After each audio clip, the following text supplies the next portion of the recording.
The main purpose of this video is to get you more comfortable working with the two different harmonic distortion devices inside of Bitwig. Those are the distortion and the amp. This is the first time I'll be talking about the amp device. And you really don't need this video. Like, you can pretty much just bring these things on, mess around, and find a cool setting. But I'm hoping that by the end of this video, you'll have a little bit better grasp on what's really going on when you increase the drive or you mess with the symmetry or you're jumping around to different models of cabinet, things like that. There's a lot of great videos of people using these things in context, but as you guys know with my videos, I usually like to go in the deep end and kind of give you some more technical information, and I hope that it helps you out down the road. But again, you absolutely don't need these videos. The information I'm going to give you is not going to really help you make music any better, but it might at least allow you to speed some things up, and you might have a couple of aha moments along the way. At least that's what I'm hoping for. A couple of major bullet points to get into just regarding distortion, and then we'll dive in here. The first is that I think distortion is really a set it by ear sort of effect, like finding a sweet spot. You can use presets, but you almost always have to still kind of mess with the drive setting, or in the case of the distortion, maybe mess with the symmetry, maybe mess with the slew a little bit before you really kind of hit on that sweet spot. And that's true whether you're going for something really extreme, like if you're putting a guitar through like a stomp box or some kind of a pedal, or if you're just kind of maybe trying to use an EQ that has a little bit of harmonic distortion mixed in. You're maybe trying to just get a little bit of that sizzle. It really is a set it by ear and just kind of hit that sweet spot. So again, I'm telling you this up front because we're going to go through this video and we're going to be looking at a lot of examples, and you're going to be like, oh wow, that's really neat, but it's not always going to be something that you can really immediately apply to the music you're making. Number two, distortion is a complex effect. It is not a static effect. So while we'll be just kind of looking at a sine wave and pretending as though it's a static effect, in reality, distortion and overdriving anything is very complicated because it really does involve both amplitude and frequency. So I'll just give you, a really basic example of that here. Let me turn this test tone on. You're not going to hear anything in the video. I'm going to really try to be careful with my levels so that I don't blow your ears away. But here we have an example where we start with just a basic sine wave at 100, and then we bring on our distortion here, and you can see that right now this is completely static. But of course, we're starting with just a single tone, and this is all the harmonics that are being generated based on this one tone. But a real signal, whether it's a voice, a guitar, a synth sound, whatever, is going to be more complicated than just a sine wave. And so it's going to excite even more harmonics. And then what happens when things overlap? Or for example, here, what happens if I adjust how aggressively I go into this, right? Like, it's completely changing the balance of these overtones, of these harmonics that are being generated. And that's just something that I want you to be very well aware of, that even though we'll be looking at some very kind of specific things and I'll be giving you some theoretical knowledge, when it comes to applying it, it's always much more complicated. It's a lot more than meets the eye here. And I just wanted to make that really clear at the beginning. Let's see. The third major point, I actually was very thorough. I actually wrote things down, believe it or not. This video is primarily theoretical. So again, like I've saying, like we're going to be looking at a sine wave and a spectrum analyzer for the majority of this video. But when it comes to the Bitwig effects, I'm hoping that you actually learn a trick or two. That's really the main point of all this. Okay, perfect. So let's just go ahead and jump right in. So as I said, we have our span device set up here, frequency analyzer. I've brought in the test tone. We are at 100. That is our fundamental frequency. So as we apply distortion and saturation and we start to excite some overtones, this is going to be a very useful thing to see.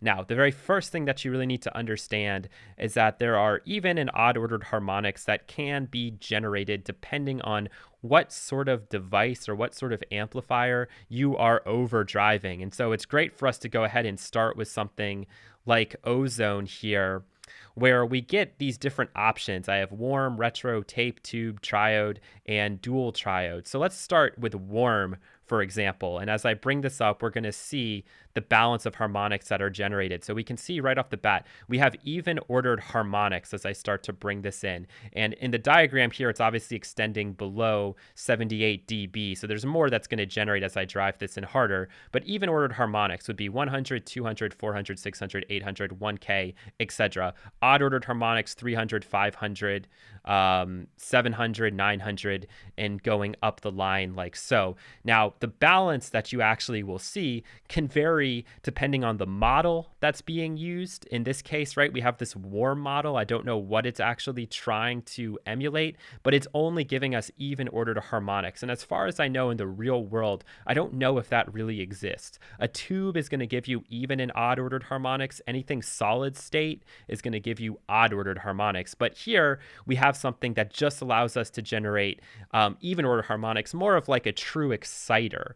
And depending on that balance of harmonics that comes up, that's going to greatly impact that overall vibe that you get with the distortion. These are things you'll actually have to listen to, but I'm just showing it to you here now. If we go into retro, let's see, it actually will give us a description here, I think. Or it was. I want to read that again. I think it actually tells you. Retro transistor like harmonics. Okay, transistor, what am I thinking? Odd ordered. Okay, there you go, odd ordered. Let's see what warm says. I didn't actually know this. Warm, even harmonics only. Ah, there you go. We go into tape. What is this going to tell us? Tape dynamic saturation with odd harmonics. Okay, but you can see how that balance has now switched around. And remember, if I adjusted the gain that was going in here too, that's also going to offset and change what this looks like. We move over to tube. Tube is typically even and odd ordered harmonics. You can see we get a little bit of that there. If I adjust the amount, I wonder if I can emphasize, for example, here, this very first overtone. If I bring that down, you can see that I'm able to, I apologize, I just had a weird glitch happen, so I'm going to have to edit the video in some way. But you can see that we can now put more emphasis here. And these are all things that you're going to be listening to. We have triode. These are, I think, other types of tubes that they've emulated here. We can read it again.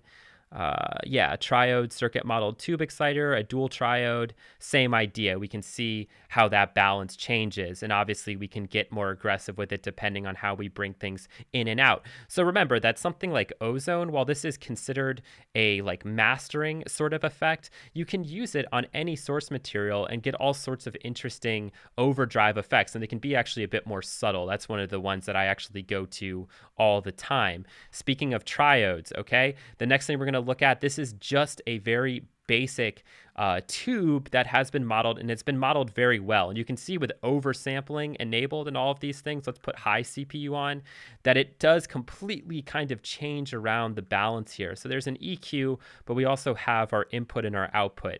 And this is going to greatly impact the sort of harmonics that I'm able to generate. So let's go in here and let's actually turn output down just at the beginning so we can then see the difference between what input and gain is going to do. Let's drive the input in, and you can see how that's changing the balance. Okay, let's bring that back down. And when we adjust gain, you can see that that is also adjusting the balance in a different sort of a way. Okay, gain is actually really allowing us to hit these much harder as we go up. And also because this will allow us to go from 0 to 10, whereas this is actually allowing us to go minus and forward. But all of these things are going to impact the amount of overtones that are generated. And so if I wanted something very, very subtle, I'd bring the gain all the way down. I'd put the input quite low so that we're barely going to overshoot it. And then I could adjust everything with the output. So here you can see that I can get it so that I just have like an odd ordered here and then the 400. And if I was to bring the volume up, we'll start to see some other things sneak in as well, I believe. If I go up, you can see a little bit here at 200 and so forth. And I'm just trying to show you this as different examples and different blends that you can achieve. And it's why it's useful to have a lot of different distortion effects and a lot of different overdrive effects. Okay, so moving right along here, we have an EQ. This is a free one. And you're going to see that I've actually gone in here and I've done some pretty aggressive changes. If we just bring this in at regular, for example, let's put this to 0. We'll bring this back up. I think this is what it looks like when you first bring it in. This is an EQ, okay? And we are obviously overdriving here on the VU meters, but this is just a basic EQ that's a lot of color to it. And you can see that we have both even and odd ordered harmonics, so clearly tubes are involved. But to work with this one, in an effective way, you actually have to be very careful about how you bring the signal in and working with these VU meters and trying to be kind of safe here, so that you don't like way overdo it if you're using this on every channel or something like that. This is, I think, modeled after one of the early Abbey Roads consoles that were there. Okay, moving on, we have something that's more of like a Pultec emulation, as you can see, and this one is actually very clean and very clear. It's a passive EQ. I've turned off these two here just so we can mess around with the tube model. And if you remember what I said about tubes before, they tend to give you both even and odd ordered harmonics. But with something like this, some of these tubes are incredibly clear that if we drive the input in here, and we can adjust these accordingly, I'm going to drive the input hard. And if we wanted to really press this even more, we could try to add in some boosts or some cuts here. But I just thought I would show you, some basic EQ so that you have some other examples. That's one way to really, really see what's going on in there. There we go. That's a little bit better. This is at least now giving us something. Very cool. So we can go back through these again. So it takes a little bit of finagling. And this is not something that you're ever really probably going to be doing with your source material. Like you'll hear with a frequency rich signal, you'll hear all these variations when you jump through these much more clearer. But I'm just trying to let you actually look in here and see. And this greatly then impacts what selection you're going to make. Right? So that one gives you a little bit more of the even ordered if that's what you're going for. Okay. Something like that. Very cool. More and more examples that we could go through. And now on to really kind of one of the big boys with the SDRR from Klanghelm. This one's great because you really have so much control over what you're generating. And keep in mind that there's more going on with these plugins than just generating harmonics. Like otherwise you could use something very static, like I think Waves put something out called Sapphire or Cobalt, something like that, where you can like actually really get gritty, like down to the details with what even in odd ordered harmonics you're generating. But it's kind of, it's a little bit too sterile for me. You can see that we can drive in here on the tube model. We even can adjust stages, and all of these things make it different. Here we have warm versus sizzle. And so typically with sizzle, you're going to expect those upper partials that are being generated to be prefaced a little bit more. And a lot of times we associate tubes with warmth. That has to do with even ordered harmonics. You can see how those drop down there when we brought that up. Or we can again emphasize even, or I believe if we go all the way to odd, that it just cuts out. Oh no, maybe it's on a different mode. But it does start to then bring down what we have with the even ordered harmonics. Okay? And there are different modes here we could look at. We could go in and look at desk, for example, and that's going to be a lot more subtle, obviously. And this is more for like if you were to run it through just a console. They're designed to be clean, but they usually give you a little bit of something else as well. So we can go in here. You can see here the differences between all of these. And these adjustments are more of like an EQ adjustment. So the only thing that's going to really change this would be our different stages that we would go through. If we look at fuzz, here's a good example where you see we have an option for even harmonics. Let's really drive this in aggressively here. Let's add, we'll go 2 stages. And we'll see if we can actually get some even harmonics to come into play. Not yet. Bring the output up a little bit. Ah, there we go. Okay, so with 3 stages, we can now at least see. And remember, signals are much more complicated. These things will be excited. You're just not always able to easily see them. But you can see here, we could bring in a full array of even harmonics, or we can just like take those out entirely.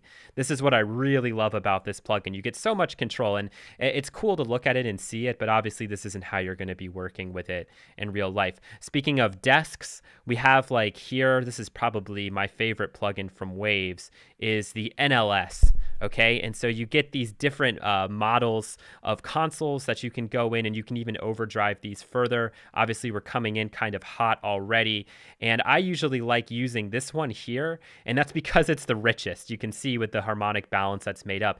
This is kind of interesting, and this is supposed to be more like a Neve. Like, I didn't actually think that these use tubes, but clearly they must, or they use something interesting, because we get both even and odd ordered harmonics there, as you can see, like so.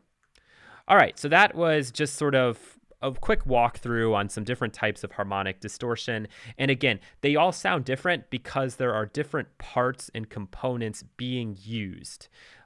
So, you know, the Neve is made up of very different components to like the SSL, and that impacts then the harmonic distortion that's generated in those different harmonics and those different balances. And then ultimately, you, the music producer, are the ones selecting what it is you want to use. And things like this, as I said before, they do more than just generate overtones, right? Something like the NLS channel, especially on speakers, does a great job with like this phantom depth perception. When you have things quieter, it really does kind of put it further back, or if something's loud, it can really pop out at you right in your face. So there's more reasons to use these than just the saturation. We didn't even talk about tape, but we could look at tape saturation as well and see those blends and go through different modes and models and things like that. I think one good example that you could do on your own, or even just like read the manual, is like the Waves Kramer tape machine. I don't know what that's actually based on, but I do know that it uses tubes. And so typically tape is all odd ordered harmonics, but you'll see that you can kind of like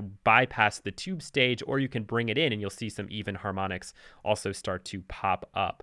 But let's move on now and actually talk about the Bitwig distortion effects here, beginning with the classic distortion. And this is a very basic kind of overdrive effect, all right? And you see that we get a balance of both even and odd ordered harmonics. But here's a kind of fun fact that most of you probably don't know. If you take the symmetry and you bring that straight up down the middle to 0, you will eliminate the even ordered harmonics, and you are now just left with odd ordered harmonics. And then we have a drive control where we can kind of then, of course, set the relative level of these.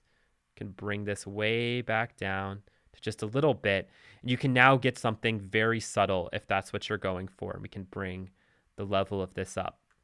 We also have a slew control, all right? And this can now kind of allow you to offset and bring more in or less depending.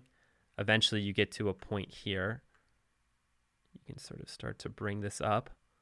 A lot of times I like working with the slew level up quite a bit, because it does reduce the amount of those upper harmonics that are being generated. And these are things that you may not be aware of until you actually go in and experiment with it. But once you want to start getting more of the tube-like effect, that's where the symmetry comes into play. All right. And I remember in the past in a video, you can decipher the difference in the sound between positive and negative. I think the positive kind of hypes the upper frequencies a little bit more. Don't quote me on that. I think maybe if you go more to the left, you get something a bit warmer, but you'll have to go and listen for that on your own. I'm mostly just interested in seeing what sort of partials are generated. But if I start to go down or up, we will see the even ordered start to come in. And as I really drive this further and further to the left, we can put more of an emphasis on even ordered and less on odd ordered. And then we can even kind of take this further by trying to fine tune some things with the slew control. So I can take the slew control, we'll bring that like all the way up. At a certain point, it doesn't really do anything. But here you can see I'm now emphasizing in more of a sweet spot here. And these are big things you're listening to. You can see we're now really putting more emphasis here on those even ordered harmonics. And if I bring the drive level down, try to find something really nice in here, could get something like that. And maybe that's what I'm going for. All right. And when we start to bring the mix level back, we obviously then can really get a nice balance there if we're not trying to go for something too crazy. It's always easy to work with distortion and to drive it incredibly hard and get an effect out of it. But a lot of times I like doing things a little more subtle, like starting from a place of more control and then driving it in harder as time goes on. So let's go and drive this up pretty hard here. Slew control there took away my even ordered harmonics. Do something like that. Bring that back a little bit. Bring the symmetry back. And you can see that DC offset also has a pretty big effect. When I brought that up, it really got rid of that first odd ordered harmonic there. All right, so these are all things that you can experiment with and just see how those balance changes, but obviously you're really going to be listening to it mostly. Now, the new effect that we have, the new harmonic distortion effect, is the amp effect. And I would recommend that you set your default preset to be something pretty mild, so that you can actually get a sense for what's going on and really kind of set this to taste. So this is the way that I've set mine up, and you can see that we're actually going in with absolutely no drive here. I've compensated for the gain over here, which by default is turned way down, but I've actually gone in and I bypassed these filters. I'm not doing anything with that middle band here. And this is the pre-EQ before we go into the drive stage. We're now into the drive stage, and you can see that I haven't added anything to it. And yet on smooth, we still have something that looks similar to what we looked at in the TDR Voss Slick EQ when we were on like funky, all odd ordered harmonics going down nice and gently like so. But this is kind of like as subtle as you can get, and there's no way around it. And that's fine. Like, you're still, when you bring on an amp, you want to get some distortion. Now, this is not just designed for guitars. And when you read the manual, they make it clear that this is not just for guitars, that you can use this on anything and get creative with it. But I figured I would just kind of show you this here. Now, when we do start to drive in, or we could even mess with the bias, when we bring some bias up, I believe we're going to start to see some even ordered harmonics here. So now we're getting something a little closer to the tube. And then when we really drive in hard, we can use the sag control to additionally kind of fine tune things. Like we'll go in really, really hot to a point where we start to see that blinking there. And now obviously I need to adjust with gain. But I can really drive this in aggressively. And now I can use the sag control to, again, kind of bring this back to more a point of normalcy if you get it in the right sort of a setting. All right. So you can see that there. But typically, you almost want to avoid using the sag by just not driving in so hard. Okay, so that's something you can do. And you can see now, as I go back, this would be more in a realistic kind of realm. But it's entirely up to you. And as a reminder, we then still do have that mix control if we want to even bring it back down a little bit further. We have some different modes in here worth looking at. We have class A, and so we can really start to learn and figure out like what preamp do I want to use and how is it going to color the sound in the least noticeable way. That's kind of what we're looking at here. And sometimes I have to use additional gain stages. And you can see here what class A is doing. Very interesting. We can drive it in further or even play with the bias and see what we can do. Here with the bias setting turned up a little bit, we now just have like more of an exciter effect. This would be very useful to use on just anything, totally disregarding the cabinet, just kind of driving in here if you wanted to experiment with that. It's something worth your while. We have class AB. All right, let's see what we get here. Again, something pretty interesting. Interested to see if it's all the way down. In some cases, if you bring bias all the way down, you're going to lose the signal entirely, as we've done there.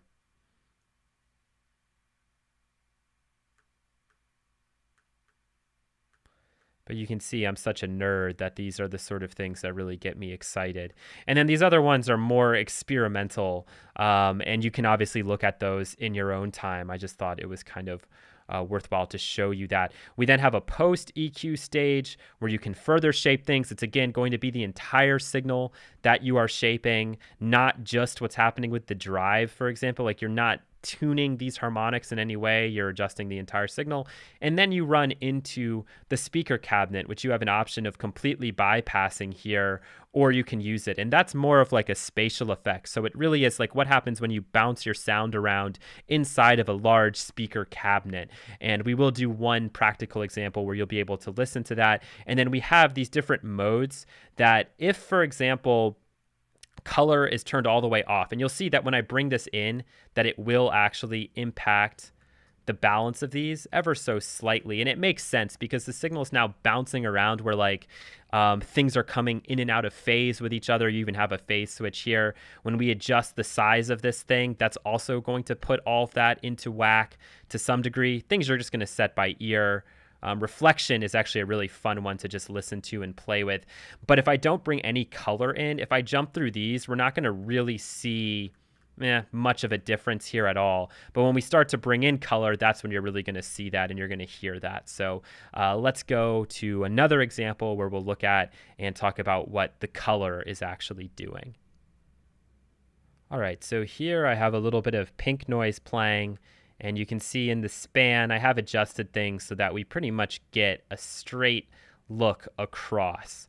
And now what I'm going to do is I'm going to bring on the amp, and let's turn color all the way down for now, just so I can show you how this is working. You can see that we have smooth selected. So some things are still happening here for sure, but it's nothing too aggressive. And you can see that we've brought in the cabinet mix here. If I bring that back down, this is just what's happening through the amplifier stage at this point, okay? That's what we're looking at here. And this is maybe just a little bit too big. Gotta bring it back a little. Okay, cool, perfect, just like that. So now when I go in and I use the speaker cabinet and I start to bring in some of that into the fold, you can really see these notches, and this makes a ton of sense. And these notches are going to change based on the size of that cabinet. I've talked about acoustics on sormena.org a decent amount, and I've talked about like how room acoustics and there can be nodes and things like that. But even inside of a speaker case, that's normally like a perfect square or a perfect rectangle. There are going to be nodes, there are going to be notches. It's just basic acoustics with how those sound waves are bouncing around and combining at different places. So when I change these things, and when we listen to this on a sound, it's really cool. It gets you almost like a phaser effect. That's just because those notches are changing, and all of these are going to impact that, where those end up falling.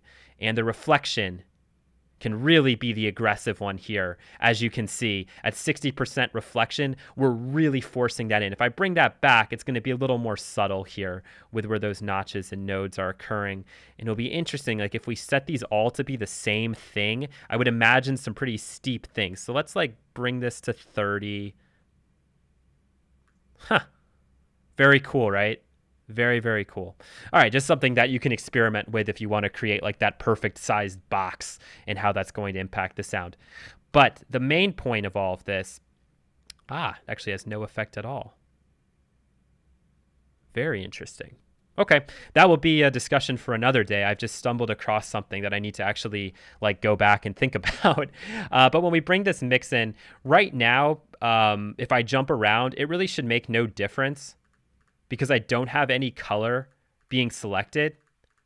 All right, that's what this really is. If they take an impulse response with a different type of cabinet based on the material that's been made and the different component parts, we will start to see a difference here in the frequency response. So let's bring in color now.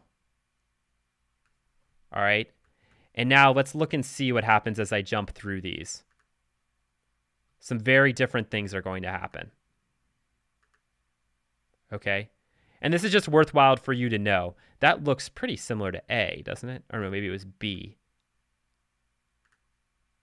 No, they're all very different. And I think I've messed around with this, and I think the one I like is G. I think maybe it's F. The one that was really not too aggressive might be the one that I really, really like when I was playing with this earlier. But this is what happens here with the cabinet. And then obviously you can adjust the mix balance of this as you see fit to taste. So the last thing I thought we'd do is like actually listen to this with just a very basic pad example. All right, so last but not least, we can actually put this thing into context, into perspective a little bit. You can see here we have it set up so that we're not really doing anything with the EQ, just a little bit in case there's any like aliasing that occurs. But this is going to be very subtle. You can hear the distortion.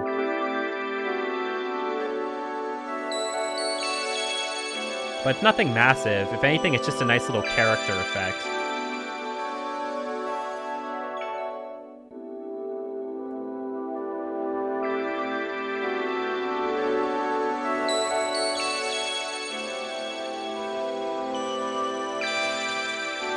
Those even ordered harmonics coming in.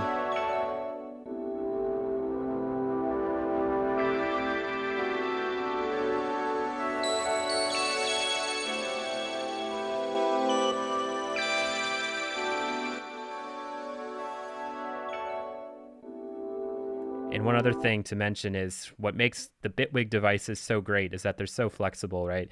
This is not that different to a free effect from Voxengo called Boogex, but I do not believe it has just like a stereo option like this does. So Bitwig is always encouraging you to use these things beyond just their very traditional usage, beyond just a guitar signal, for example. We can use it on a pad and come up with some really interesting results.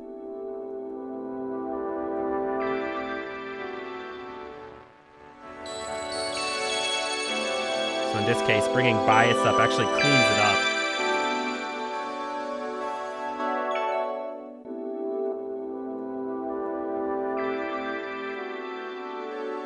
That sounds really nice.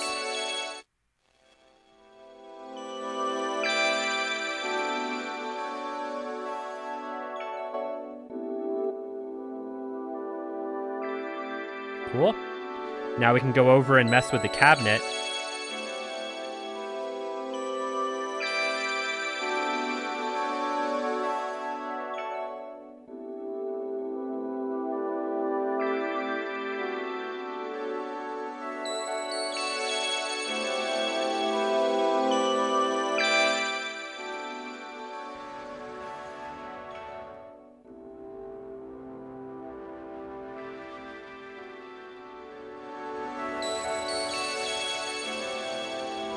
And this is where it gets interesting.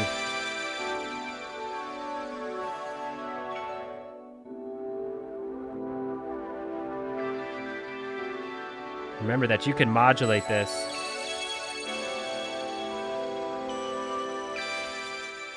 This is probably my favorite one.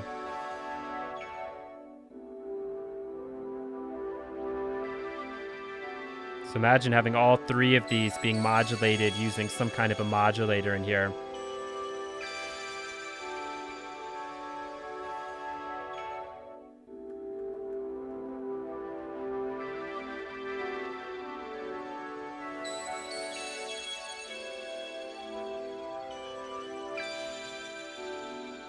And last but not least, we can bring in some of the color and get some even more interesting variety.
This really is kind of like painting with different colors, sonically speaking anyway, that you can really do some amazing things with the frequency response of any signal, not just a guitar. And I hope that you've learned some new things in this video. hopefully some things to experiment with on your own. But if you've made it to the end, congratulations. So this is much longer than it probably needed to be. It's been a while since I made a video, so I'm a bit rusty with it. But thanks for watching. If you have any questions, let me know. If you've come to any interesting conclusions, leave those in the comments. Share them with me. Share them with everybody. Thanks a lot. And until next time, take it easy.